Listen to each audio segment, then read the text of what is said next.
শ্রী শ্রী রাম ঠাকুরের বলা গল্প শুনি। আজকে যে গল্প সেটা ঠাকুর বলেছেন, কৃপা ছাড়া ভগবান লাভ হয় না।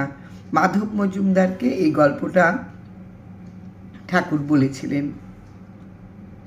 ঘন জঙ্গল, সূর্যের আলো সেখানে তেমন পৌঁছয় না। বাঘ, ভাল্লুক, সিংহ, হরিণ যখন তখন ঘুরে বেড়ায়। দেখা যায় সেই জঙ্গলের বড় গাছের নিচে এক যুবক তপস্বী তপস্যা করছেন। রাতের পর রাত, দিনের পর দিন তার তপস্যায় কেটে যায়, তবুও ভগবান শ্রীহরি তাকে দেখা দেন না। এক ভোরে তপস্বী দেখেন ঢেকি যন্ত্রে চড়ে মহর্ষি নারদ চলেছেন। মুখে তার অবিরাম হরিগুণগান। তিনি মহর্ষি নারদকে ডেকে জিজ্ঞাসা করলেন, মুনিবর, এত সকাল সকাল চললেন কোথায়? শুনে মহর্ষি নারদ বললেন, অনেকদিন ঠাকুর প্রভু শ্রীহরির শ্রীচরণ দর্শন করতে পারিনি, তাই বৈকুণ্ঠে যাচ্ছি। এই কথা শুনে তপস্বী খুব আনন্দ হলো। তিনি বললেন, মহর্ষি, আপনি তো বৈকুণ্ঠে চলেছেন, দয়া করে আমার হয়ে ঠাকুরকে জিজ্ঞাসা করবেন আমার আর কত তপস্যায় বাকি আছে। অনেক দিন হয়ে গেল, এখনো ঠাকুরের দর্শন পেলাম না। কবে ঠাকুর দর্শন দেবেন? উত্তরে প্রভু কি বলেন ফেরার সময় দয়া করে আমাকে জানিয়ে যাবেন। তপস্বীর কথা শুনে মহর্ষি বললেন, আচ্ছা, বলে তিনি আবার বৈকুণ্ঠের পথে চলা শুরু করলেন। বন জঙ্গল পেরিয়ে মহর্ষি নারদ চলেছেন বৈকুণ্ঠে। এবার তিনি এক গ্রামের ওপর দিয়ে যাচ্ছেন। যেতে যেতে তার চোখে পড়ল কে যেন ইশারায় কাছে আসতে বলছেন। নারদমুনি কাছে গিয়ে দেখেন মুখে দাড়ি, মাথায় ঝাঁকড়া চুল, ছেঁড়া ময়লা জামা কাপড় পরা একজন লোক তাকে ডাকছেন। দেখতে সে আর পাঁচটা সাধারণ মানুষের মতো নয়, মাঝে মাঝে ছড়া বলে। মহর্ষি নারদকে প্রণাম করে তিনি বললেন, শান্তিরাম মোর নাম, আপনি কোথা যান? নারদমুনি তাকে বললেন, আমার ঠাকুরকে দেখতে যাচ্ছি, অনেক দিন তাকে দেখিনি, তার জন্য মন কেমন করছে। মহর্ষি নারদের কথা শুনে শান্তিরাম আপন মনে নেচে গেয়ে মহর্ষিকে বলেন, সাধন ভজন পূজন বিনা গাজা আমার ভিজবে কিনা। শান্তিরাম আবার ছড়ায় বলেন, ফিরবার পথে কি কহে প্রভু কহিও আমারে। হ্যাঁ, তাই হবে, এই বলে মহর্ষি বৈকুণ্ঠের পথে রওনা হলেন। নারদমুনির জন্য বৈকুণ্ঠের দরজা সবসময় খোলা। পৌঁছে তিনি প্রথমে ঠাকুরকে প্রণাম করে সবার খোঁজ খবর দিলেন। পরে এক সময় তিনি ঠাকুরকে ওই তপস্বীর কথা জিজ্ঞাসা করেন। প্রথমত প্রভু তপস্বীকে চিনতেই পারেনি। মহর্ষি অনেক কথা বলার পর ঠাকুর বলে উঠলেন, ওহো, তাই তো, কিছুই তো তার হয়নি, তার দর্শন পেতে এখনো অনেক বাকি আছে। এবার মহর্ষি ঠাকুরকে শান্তিরামের কথা বলে জিজ্ঞাসা করলেন। শান্তিরামের নাম শুনে ঠাকুর গদগদভাবে মহর্ষিকে বলে উঠলেন, ওই ছড়া বলা ভক্ত, অনেকদিন আগেই বৈকুণ্ঠে তার যাওয়া ঠিক জায়গা করা হয়ে আছে, তার কোনো বাঁধন নেই, ঋণ নেই, শান্তিরাম মুক্ত, যেদিন ইচ্ছা সেদিনই বৈকুণ্ঠে আসতে পারে। এই বলে প্রভু শ্রীহরি উদাসভাবে অনন্ত আকাশের দিকে তাকিয়ে রইলেন।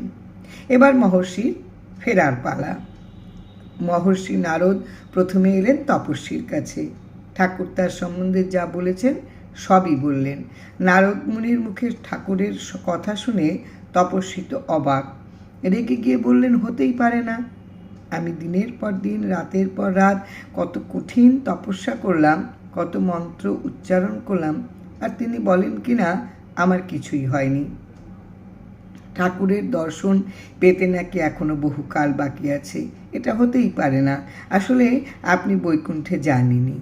তপস্বীর কথা শুনে নারদ মুনি মনে মনে বলছেন, মুখে কিছু বললেন না, মনে মনে তিনি হাসলেন। তপস্বী মহর্ষিকে হঠাৎ প্রশ্ন করে উঠলেন, বললেন, আচ্ছা বলুন তো, বৈকুণ্ঠের শ্রীহরি তখন কি করছিলেন? তপস্বীর প্রশ্ন শুনে নারদ মুনি বললেন, আমি বৈকুণ্ঠে গিয়ে দেখি ঠাকুর ছোট্ট ছেলের মতন খেলা করছেন। ঠাকুরের এক হাতে সূঁচ, অন্য হাতে মস্ত বড় এক হাতি। ঠাকুর হাতিটাকে সুতোর মতন পাকিয়ে ছুঁচের ফুটোয় দিয়ে এপার ওপার করছেন। মহর্ষির কথা শুনে হো হো করে হেসে উঠলেন তপস্বী। হাসি থামার পর তপস্বী বললেন, মহর্ষি, আপনার কি মাথাটা খারাপ হয়েছে? এরকম অসম্ভব কথা আপনি বলছেন? আসলে আপনি বৈকুণ্ঠতেই যাননি। নারদ মুনি তপস্বীকে আর কিছু না বলে একটু মুচকি হেসে ওখান থেকে চলে গেলেন।